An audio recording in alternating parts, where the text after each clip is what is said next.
वर्धेचे खासदार रामदास तडस यांना पुन्हा संधी देत भाजपनं त्यांच्यावर पुन्हा विश्वास टाकला आहे। आगामी निवडणुकीत मोठ्या मताधिक्यानं मी निवडून येणार अशी मला खात्री आहे। भाजप पक्षश्रेष्ठींनी माझ्यावर विश्वास टाकला, हा विश्वास मी सार्थ ठरविल अशी प्रतिक्रिया रामदास तडस यांनी दिली। त्यांनी उपमुख्यमंत्री देवेंद्र फडणवीस यांची नागपुरातील निवासस्थानी सदिच्छा भेट घेतली। यावेळी त्यांनी प्रसारमाध्यमांना आपली प्रतिक्रिया दिली।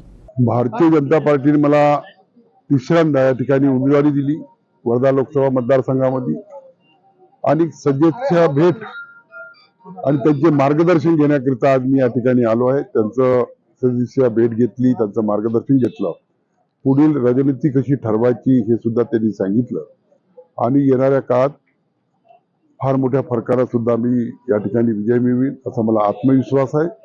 या देशाचे यशस्वी प्रधानमंत्री नरेंद्रजी मोदी यांनी माझ्यावर विश्वास टाकला, अमित शहा यांनी माझ्यावर विश्वास टाकला, देवेंद्रजी फडणवीस यांनी माझ्यावर विश्वास टाकला, गडकरी साहेबांनी माझ्यावर विश्वास टाकला आणि भारतीय जनता पक्षाचे महाराष्ट्राचे अध्यक्ष चंद्रशेखरजी बावनकुळे यांचा सुद्धा माझ्यावर विश्वास होता आणि मग मला तिसऱ्यांदा या ठिकाणी उमेदवारी मिळाली आणि केंद्र सरकारने जे 10 वर्षात काम केलं ते जनतेपर्यंत पोहोचण्याचं काम मी त्या ठिकाणी केलं आणि भारतीय जनता पक्ष वर्धा लोकसभा मतदारसंघामध्ये सक्षम पक्ष आहे, ज्यांनी अनेक नगरपालिका, पंचायत समित्या, जिल्हा परिषदा आणि आमचे 4 आमदार त्या ठिकाणी, त्याच्यामुळे विजयाची खात्री मला 100% आहे।